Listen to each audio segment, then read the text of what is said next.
Good morning, good evening, depending upon what part of the world you're in. If it's Friday, it is the CEO series where we explore career journeys, the trajectory, the detours, the right, left, U turns along the way. Our guest today is a very, very dear friend of mine. We've been knowing each other for years and years and years.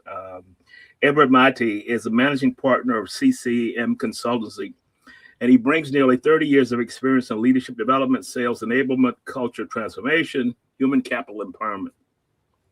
He previously led a top performing region in Canada, largest financial planning firm, before establishing CCM Consultancy in Dubai, where he built the firm from one desk into 30 desks in a multicultural consultancy. With that, good to see you, man.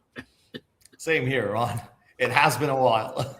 It has been a while. I think we met on the speaker circuit or something like that. We were speaking at a I conference. think so.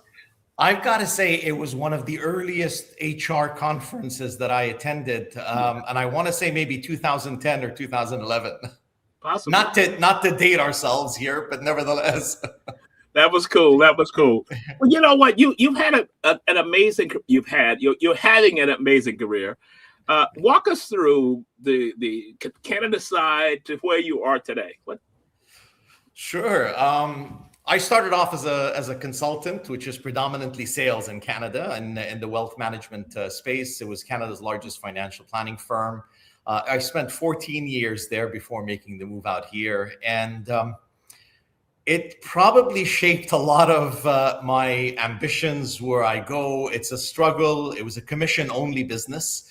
As is very common, and you kind of get started and you got to hit the ground running and go with it. Didn't have the easiest start, but fortunately that went well over time. By my third year, I was hitting targets or above targets, I should say. In my fourth year, I got promoted to become division director. And that meant added responsibility, recruiting people, training them, getting them started in their own space as a consultant. And then from there, a few years in, I was handed a new region in Toronto, Toronto Midtown, with some 17 consultants to start out that were kind of donated from different areas. And yes, to put it mildly, and we grew that actually to the number one producing region in a matter of 4 years. 83 consultants, about 17 admin staff in that 4-year period. And then in 2009, a very, very dear friend and my business partner called me up and said, let's get into business with one another. and I said, what do you want to open in Canada? He said, no, not Canada, Dubai, the Middle East. I said, you know what? It was November and it was chilly, and it sounded like a pretty good idea. And for me, this was kind of a bit closer to home. I grew up in Abu Dhabi. My dad was a civil engineer who had his own firm out here. So we spent the late 70s and all of the 80s in Abu Dhabi before we immigrated to Canada in 89. It was time for me to start university, a 16-year-old. So kind of that opportunity was a part of that draw to come back to the Middle East and set something up. And obviously the idea of building a business from scratch was exciting. With a bit of trepidation, but nevertheless exciting. So by April of 2010, I was out here and we set up our, well, it was a flexi desk. So I wouldn't call it an office at that point in time. I know the deal. Y'all know the deal. It's kind of those daunting moments where you're thinking, what am I doing? But nevertheless, I mean, it was that was 16 years ago. This month, as a matter of fact, a week ago, was when I landed in Dubai on April 17th. And it's been a blessed 16 years, ups and downs, growth, different industries, business that's taken us all over the world. So we've been very fortunate that way. So it's been a heck of a ride so far. You said ups and downs. We've all gone through the ups and downs. When you reflect on that, what was the defining moment that you look back on and you said, I'm so glad I made that decision? You know, I think there's a moment where you figure out something's happened with the business. And I think that would be probably our defining moment. in 2012, late 2012, I signed on the client that I'd always wanted to sign on, and that was Dubai Airports. Okay. When you arrive to Dubai, I think generally speaking, your first two impressions are Emirates Airlines and Dubai Airports. Yes. And coming from a sales background, I've been trained to be persistent. And I persisted, and it was late 2012. I kept maybe constantly going after her. She was the senior vice president of HR at the time, Jill Nealon, bless her heart. And we were leaving the conference, and she said, "Walk with me." And she said the words, because you're very persistent. You don't seem to let up. I said, "Look, I'm not going to let up. I think there's an opportunity here. We need to sit down and talk." Yeah. And that was a great moment. We ended up signing a leadership development program for 3 tiers, from starting with the CEO, with Paul and his team, and then the SVPs and the heads of departments and the managers. And that was a huge moment. Obviously, it defined us in the sense that it told us, look, there's so much to be had. There's so much potential. And I always say that was the persistence. The second moment was tied to that, though. Jill ended up moving to head up IATA's people function. She called me up to tell me the news. And I've resigned. I'm starting on August 2nd in Geneva. When can you get here? I said August 3rd. Next flight, right? Yeah, the next day, your second day on the job, I'm there, and I was on a plane, headed up there. We met, and then I met with the director general from IATA, and we ended up signing a leadership development program with us delivering in all of their hubs in Montreal, Miami, Madrid, Amman, Jordan, Beijing, Singapore. So and that, I think, really was why I call that a secondary moment. Is while the first one was persistence, constantly going after what you want, the second one was the indicator of quality. That somebody moving to another part of the world, to Europe, to another environment, says, "Come on over." It indicated that we're obviously doing something right. We figured this out. We're delivering in multiple languages all across the globe. It was those and these are kind of those intertwined defining moments for me. That's awesome. When you talk about that, because the persistence of not being a pest, but in a nice way. But someone saw that, the determination of that, and said, "You know what? Let's give it a shot and see what comes up as a result." It is, and I mean, it's part of a lot of what I talk about today in leadership programs or anything of the sort, or with the team. There's a ton of statistics out there. Most people, it takes about 7 rejections till you finally get a yes. And for most people, that's just too much work. And the reality is be it a leader or a frontliner, the moment you start giving up, you've effectively telling you're throwing in your own towel. It's not that people are against you, it's not working. You've got to keep at it. And I think people do appreciate that. And to your point, I think there's a difference between being persistent and pestering someone.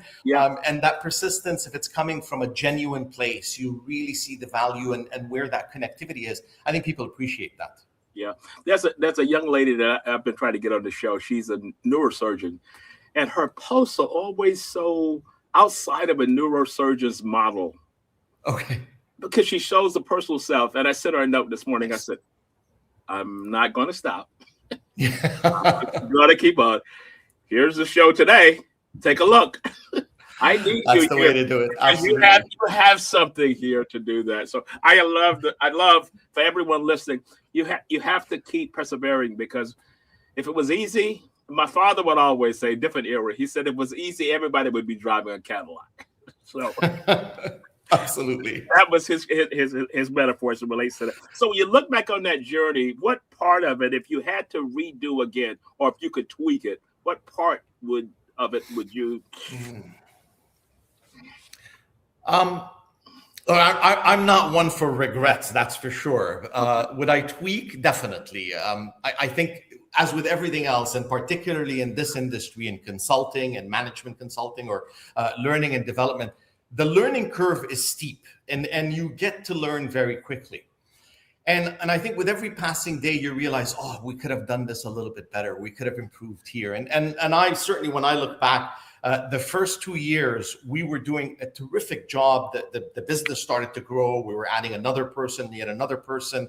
But dare I say, you're almost flying by the seat of your pants. You're doing stuff and it's working, and you're doing it well because you feel that it's the right thing. But then the systems and the structure and our methodology was born 2 years into the practice. We realized something was missing, and so so while the learning curve happens to be steep, sometimes it takes a while for all of those moving parts to fall in. And I reflect back and I think, wow, if I could accelerated that, or if I knew then what I know today, we have done it differently. And of course, that's the case there. One of the areas, I suppose, also is a few years ago, we got overzealous. We expanded. We opened up an office in New York, another one in Montreal, one in Toronto, and then COVID hit, of course, and that kind of put a wrench in our plans. But so we stepped back and we realized, look, we've been running a global operation out of Dubai. We people call us, and we've delivered programs in the Philippines, in Singapore, in Vietnam, in Korea, in Japan. We've delivered all the way to the other end in Colombia and Brazil, and obviously the United States. We did it from here, and we realized that it's not necessarily the physical space. Clients are going to find you if you're doing the right things. And we decided to scale back and go back to our roots in Dubai and the region, and Beirut and Athens and so on. And that's one of those, maybe a redo that you sometimes get a little bit excited and you think you have to be where everybody else is. And the fact is you don't. When you provide that quality and people are looking for it, they will find it. Yeah. I've often looked at COVID and I look at it in a way. I lost family members as a result of that. But I say that it was a defining moment for organizations, for people's careers, families, and all those kinds of things, because I think it caused all of us to kind of step back and take a look at where we were, because we were fully in Dubai, and everything stopped for 2-3 months, and we had to recalibrate to do what we had to do as a result of that. So my next follow-up would be, what was one of your toughest moments in building this career? And you look back and it was just one of those things, sleepless nights or whatever it is, but you had to make a decision. What was the toughest leadership moment that you faced? I think very often you look at, it's not necessarily the toughest one. I think every leader faces this. We value our people. And maybe this is a downside. I put an enormous level of trust in individuals. Every team member that's come in, there's this implicit trust. You've taken a gamble in joining us. We've taken a gamble on hiring you. And without that trust, what is there really? So you've got to give people a ton of rope. You've got to let them grow and so on.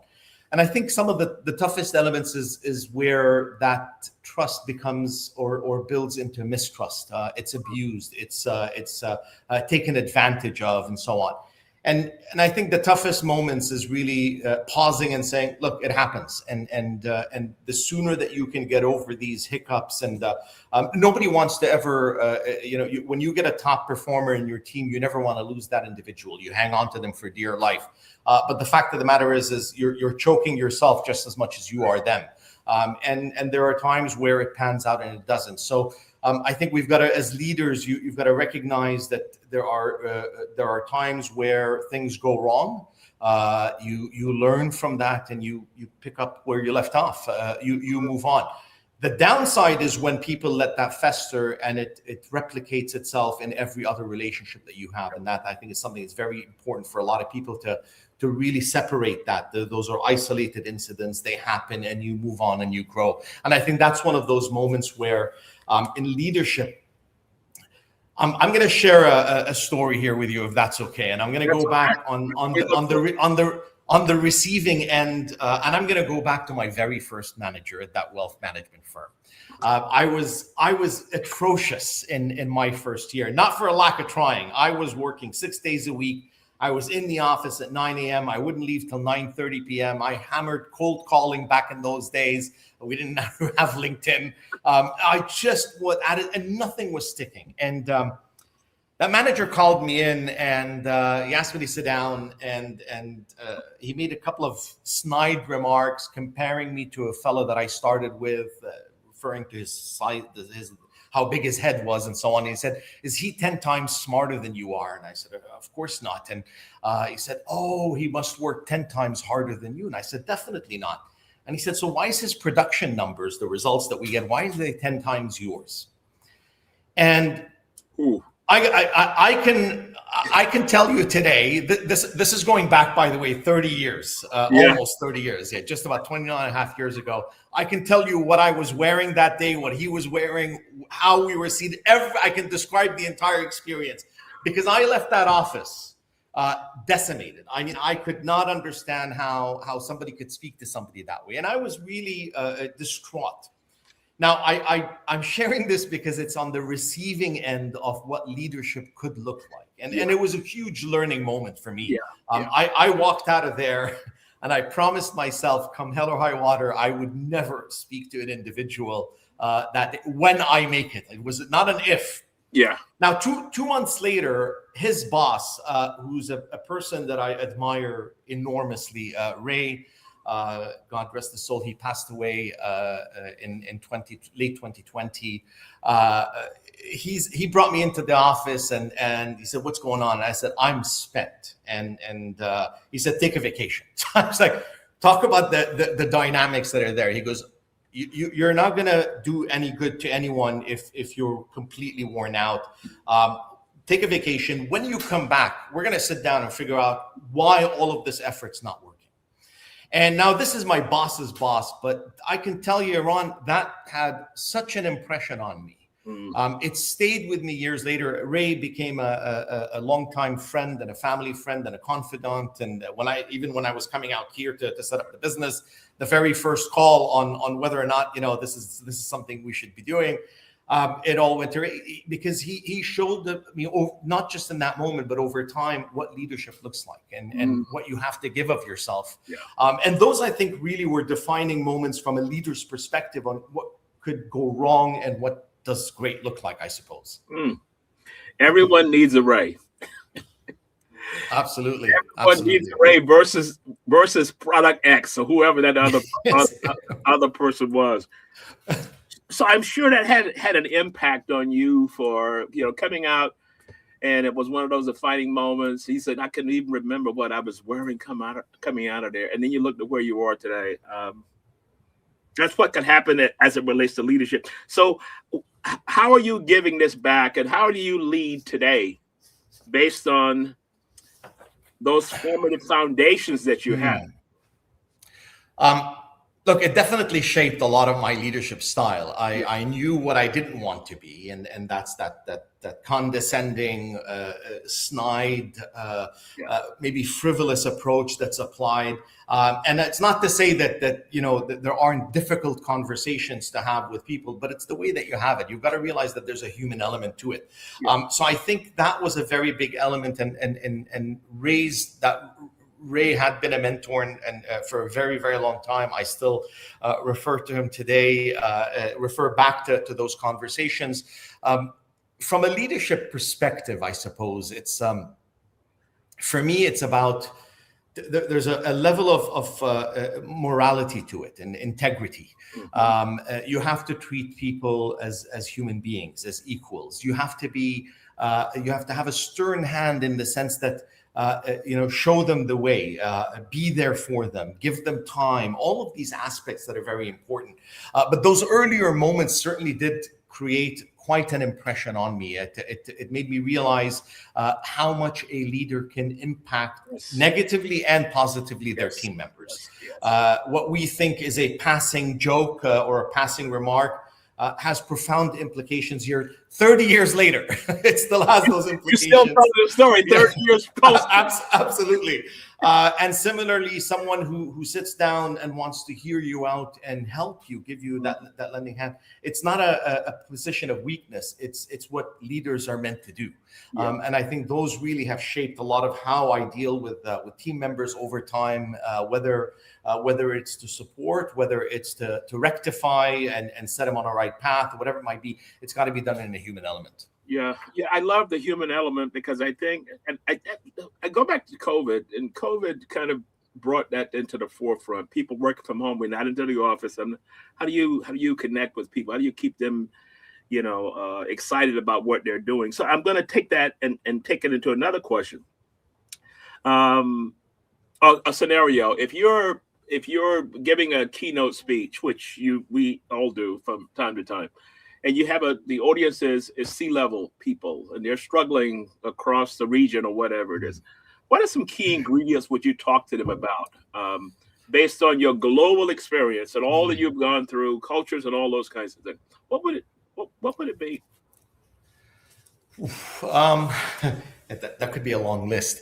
Okay. You know what? But I'm going to start with to me something I've talked about often in several keynotes, and I think leaders need to remember that as a leader, you are in the service of others. It's not the other way around. Yeah. As the minute you are given a title, and the reality is in humanity, you don't even need a title. You are in the service of others. But as a leader, that has so much more meaning. And you've got to live up to that. So I think one of the ingredients is recognizing that service of others is a very important element that's there.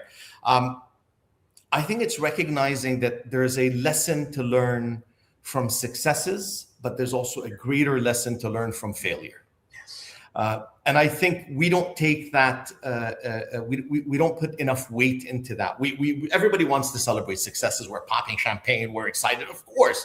But it's the failures those are the moments that if we pause long enough, we realize where we've gone wrong. What could we have changed? That those moments of genuine reflection is really what. As a leader, I think it's a very important aspect for be it an aspiring leader or a long-term leader.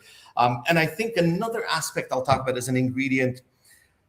I grew up, and I'm going to refer back to Ray once again because those words have always stuck with me.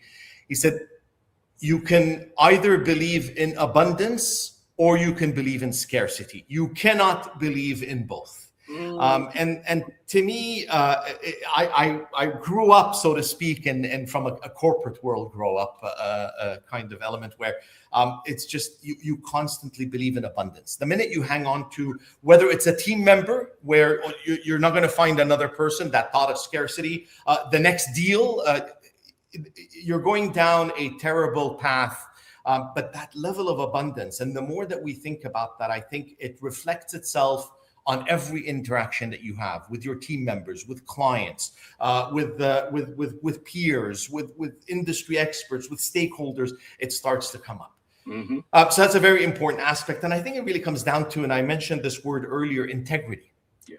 I think a leader, we throw this word around, and I operate with integrity. You got to live that. You got to show it every single day. Yeah, it's this walk the talk is genuine when it comes to that. Yeah. You can't say one thing to a client's face and then do something else in front of your team. You can't put up this facade for people to see, and then you've got to live with those consequences, with those decisions. And it comes down to that level of morality, that level of integrity is so important. You told us as you were walking through that scenario, I thought of a priest that wrote an article in the Wall Street Journal after I think it was the financial collapse in U.S. 2007, 2008, and he was a priest in Greenwich, Connecticut, which is one of the wealthiest zip codes in the U.S. And he created a group of executives who had been impacted just to come in and talk to each other. And his findings from that was that when they lost the initials behind their name, their whole self-worth was gone. Because they could not get over that. Here it was CEO, EVP, SVP, whatever you want to name it, but they had that bravo that went along with the title. And his findings was that be the person outside of the title. And that kind of connected exactly what you were saying. Absolutely. I think those are just sage words there. We hang on to that all too much. And the reality is, if you look at it, and there's many an example of how you may treat a receptionist when you come in. Do Do you view yourself as this holier than thou, an important person, or do you recognize it's just another individual that's working hard, putting in the hours, feeding families, and whatever it is that they do? There is a human being inside every one of us, and I think that, to your point, it's your title can carry you only so far, and I can guarantee you it's not coming to the grave with you. It's not. Nobody sits around and says, "Boy, that CEO." There's got to be a name attached to it, a human being, your actions, and the morals that walked you through life. Which brings me to another story. I want to get your comment on it because it's exactly what you just said. There was an article last week in one of the links that I read about Southwest Airlines, and he talked about how he denied a candidate. Candidate's gone through the motions because one of the things he does is that they go back and ask the receptionist, how well were you treated? The driver, if a driver picked him up, how well were you treated? And all he got was that when they met with the leaders, they were on point, showing everything. But when the driver picked him up, when the receptionist said, "Oh my God, they were so rude," he said, "I want to pass on that," because he wanted to maintain the culture of Southwest Airlines. Yeah, I think Herb Kelleher had created one heck of a culture in Southwest. I knew Herb. Oh my goodness, legend. And yes. I mean, if there's any one person I would have loved to meet, that might have been him. The guy went around, whether it was on the tarmac, in the hangar, on board the planes, the booking centers. The guy knew people on by their first name. He knew their backstory. I mean, during the crisis, when they were laying off people post September 11, people got up and not necessarily cheered, but they understood because they had a man speaking with his heart on his sleeve, telling them the facts of life and how it is, and they said, yeah, we have to leave, we have to quit, or we go on furlough, whatever else it was at the time, because that, as a leader, I think that culture that he created was just absolutely phenomenal. And I think that's a great test, the driver, the receptionist. Yes. If you can't treat them with respect, you are showing another side, the true side of who you are. And it's only a matter of time whether clients or the rest of your team gets to see that when they're working with you. Mm-hmm. So as you have built your firm from 1 desk to 30 desks, I think it was 30 the last time that I read that. 27. But 27. Okay, hopefully we get there. Okay, you brought it off. You still got 30. What are some key ingredients that you look for in the next level of leadership? The post Edward generation. What are you looking for? I lost the audio there, so I think you're back now. So my question was, as you're building to 30 plus desks, as you're building the next level of leaders inside of your organization, what are you looking for in the post-Edward kind of leader? I say post-Edward, not that you're leaving to go away, but if you're building the next level of leadership, you're becoming the reign. Bless his heart. Look, and we kind of alluded to this, a great segue from talking about Herb Kelleher and Southwest Airlines. You've got to lead by example. There is, and I've told this to every single leader that I've had, whether in my past career in Canada or today in Dubai, you cannot ask a team member to do something you are not willing to do or have not done yourself. They've got to be willing to stand up, do the necessary work. They've got to be able to make sure that you've got to speak from a position of authority. And authority is not granted by a title. Authority is given because you've experienced it. You've done the work. You've done what's necessary. So to me, leading by example is across the board. You've got to. People have to show that to be that aspiring leader, to be that next phase that's there. Mm-hmm. I think adaptability is another one. The world around us is moving at an unbelievable pace. And if you get stuck in your ways and this is how we've always done it, or this is how it's always worked, you've effectively signed off on your own corporate death wish, so to speak, because nothing is going to be that constant. That adaptability has to be there. But I think one of the elements, and maybe that does go back also to my earlier years, it's ambition and drive.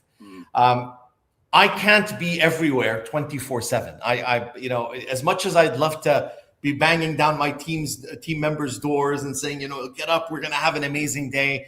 I can do that. I can motivate to a certain degree, but at the end of the day, it's the ambition within you. It's the drive to get up and really go after it. That's got to be inbred. It's got to be wired within there. And you got to bring that to the table as a leader. So I think those elements really play a key role in what we look for and the kind of person that we want in the organization. Yeah. You I'm going to reference Ray quickly. You mentioned the Ray scenario and what that meant for you, building you as a leader, and you were able to push that on in your version, the Edward version. What responsibilities does leaders have to shape society? You know, when you look at what's going on in the world today, that's a whole nother discussion. And the climate today, and you see leadership. What responsibilities does a leader have? I know that Tim Cook just retired the other week from Apple. And I'm going to use one scenario. I don't want to even go into it, but the President of the United States says, congratulations, I appreciate you. And I remember when you came here to kiss my behind. But I go back to say, leaders, we set examples. And what responsibility do you think we have? Without going into that scenario. No, definitely not. I've certainly read what you're referencing a few times, maybe in disbelief, but I think it brings to the point that what we say and what we do and those actions, they have a lasting impression. And I think every leader, from a societal perspective, look, we all leave some form of legacy behind. For some, it's in the corporate world alone. But for most of us, it's not. Nobody remembers your legacy in an organization. There are a few examples, of course, of that. But it's the wider scope. It's how you treated your neighbor. Who did you look after? That client that might have been struggling to settle a bill, and you found ways around it. Those are societal responsibilities. So how we treat others and one another, do we look after the wider environment, is a very important one. I tell my team, and it's actually part of our motto, is that we have to leave the world in a far greater place in which we had found it. Yes. And I remind the team of that, not every day, but rather often. That's our responsibility. And what that might look like, you have to take to heart. And for some people, it's the quality of care, it's the quality of the relationship, it's the how you treat a team member and a client and so on. It's those moments that there is a societal responsibility. The climate around us is let's use the word dynamic. I'm not going to use other aspects that might be on my mind, but it is a very the world shifted. Yes. And I think every leader has a responsibility to society. That means your neighbor, your friend, your family, your team member, to look them in the eye and know that if and when the time comes that they need help, they need support, you're there to provide that. It's recognizing that things change. We see this today. People who were flying high. I was reading about a fella who lost his entire wealth. It was mistake upon mistake upon mistake, but he was doing so to try to keep the business afloat because people were going to lose their jobs. And he ended up sapping his entire wealth doing so. But you know what? He does it with a smile. He knew that he's done the right thing by society. Any accountant or CPA or C would have told him, "Are you nuts? This is your net worth. This is your wealth. This is what's left behind."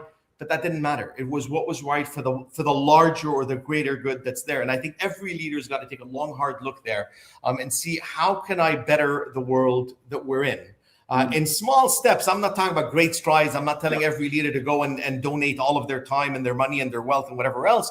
It's finding ways that you can improve somebody's life, even if it's just by a centimeter. You know, you're becoming another Ray. I know, right? He's looking down for the clouds. He says, "I did a good job. I did a good job." Bless his heart. I've got big shoes to fill. Then I think that every day. Yeah, I know. So in your business, you're dealing with one client that has an issue here. You have a deal with another client that has an issue here. How do you stay intellectually curious? With the demands you've got offices all over. You're dealing with projects all over. How do you stay in the game mentally from your side? Um, Look, I think we owe it to ourselves, and I say this as somebody who does this, is you've got to take in information. And sometimes it's the bizarre. I'm going to actually use a term, it's used negatively, but I want to pause for a moment. And I'm sure you've heard the old adage, jack of all trades, master of none.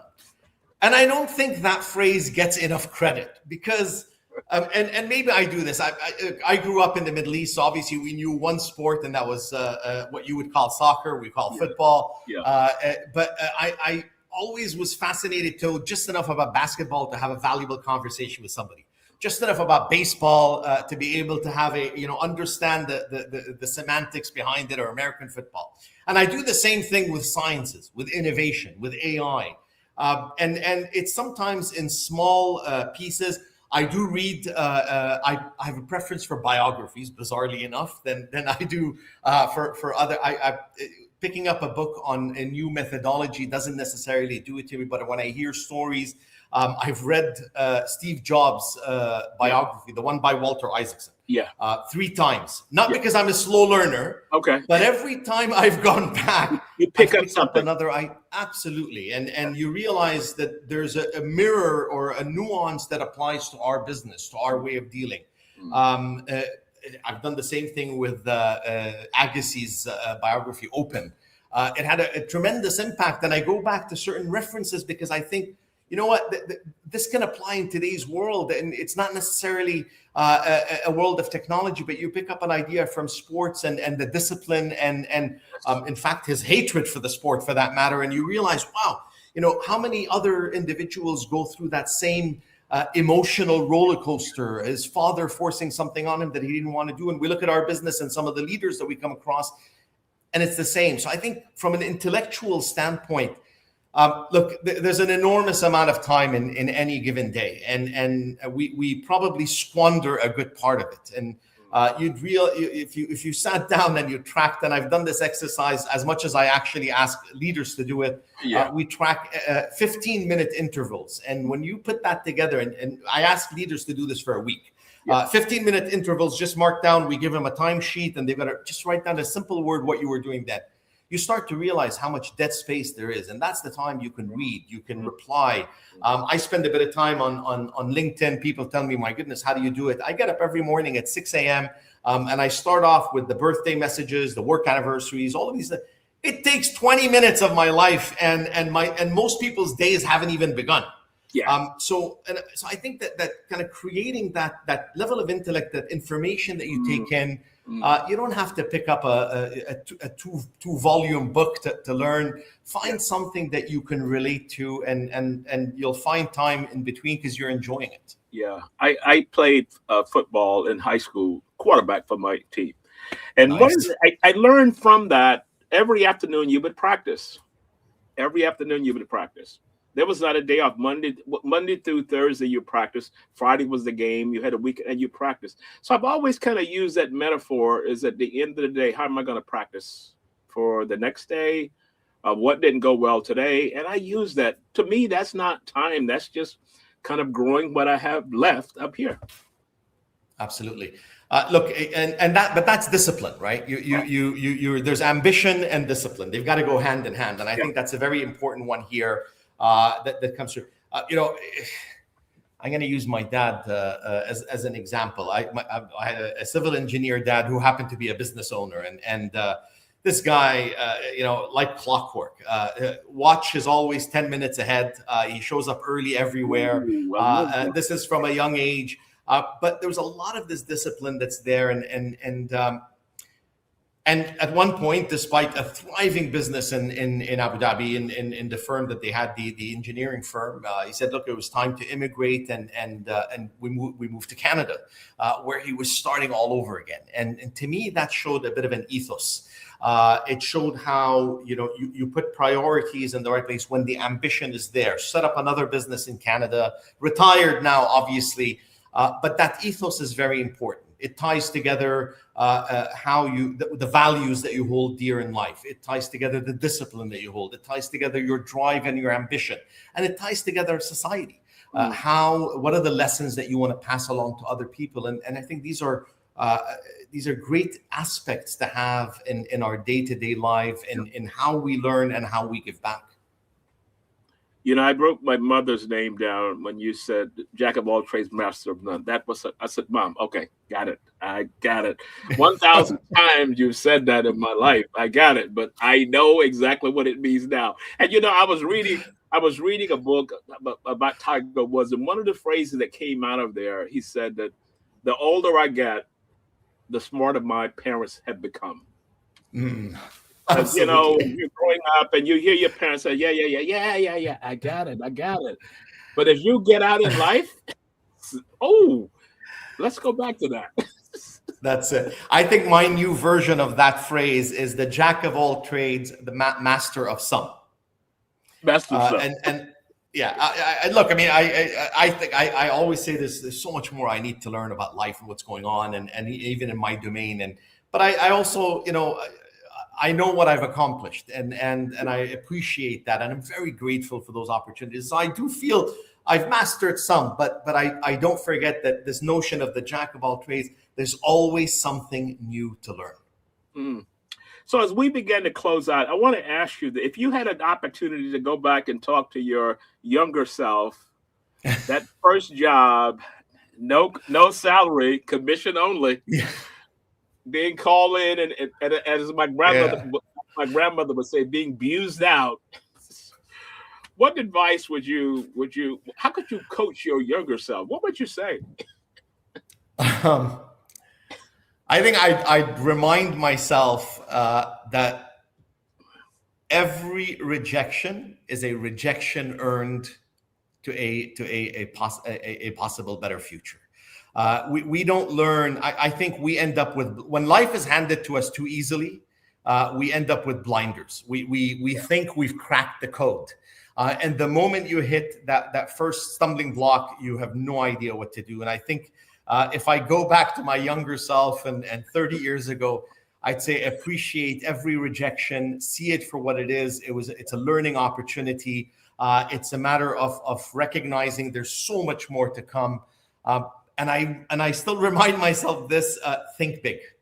I would have loved to learn that much earlier and really stuck with it. But it's that rejection and resilience that comes with it, and staying, you know, eye on the prize all the time. And if I could have learned that sooner or drilled it into my head sooner, I think it would be terrific. And not much else than that. It's really the hard work comes naturally. Again, I go back to my dad. I saw a guy toil away, the long hours, work hard. That's there, and so that was there. But it's really it comes down to the mindset. Okay, cool. Let me ask you this. So, one of the goals of the CEO series is that we have leaders to come in, share their journeys, and it's about the journey, because lots of times we see this on LinkedIn or Facebook or Instagram. We say, "Oh my God," but you don't realize the steps. You know, I posted the other day, I said, the elevator no longer works. You have to take the stairs. Yeah. So that's the deal. So what closing thoughts would you like to leave the audience? Look, I think the world a week ago was one level of complexity. A week from today, it'll be an entire other level of complexity.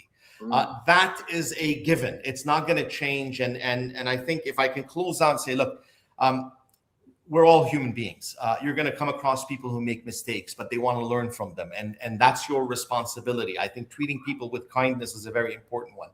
And I think to every leader, no matter where you are, always remember that you were in the exact same shoes that your team member was in at one point in time. And that those stairs, they're going through that, and it's going to get difficult, and their legs are going to hurt, and they're going to question their life choices at one point in time. As a leader, you have a responsibility to understand that, to put yourself in their shoes, and remember you were there. And the more that you can do that, I think that you give them the time of day, you listen with intent, I think you create a better experience and a better environment that's genuinely about giving and being there for other people. Wow. That is absolutely awesome. So as we close out, and I need you to hang on after we close out, to everyone that joined us today, like, share across your network of people. Every Friday, we do have the same conversation with people who have reached the pinnacle and talk about the journey getting to the top of the so-called top of the pinnacle. So with that, I want to do a quick shout out to Peter Piccinini, who started in theater in New York City, and now he's in wealth management in New York City. Muhammad Shaman says, great discussion. He also said, great question. Gary Bland out of Atlanta, Georgia. I agree. Adaptability is the key to corporate survival, especially in the AI age. I think that's what it was. So thank you, everyone, for being a part of the show. We'll see you next Friday. And Edward, I can't thank you enough. And we will get together as soon as I get back. I'll give you a call and we go out and have dinner. Looking forward to it. I'm looking forward to it too. So everyone else, we'll see you on next Friday. And Ed, hang on for a second. Take the CEO series with you anywhere, anytime. All episodes are now available on Apple Podcasts, Spotify, and major streaming platforms. It's not just an interview. It's a masterclass in leadership.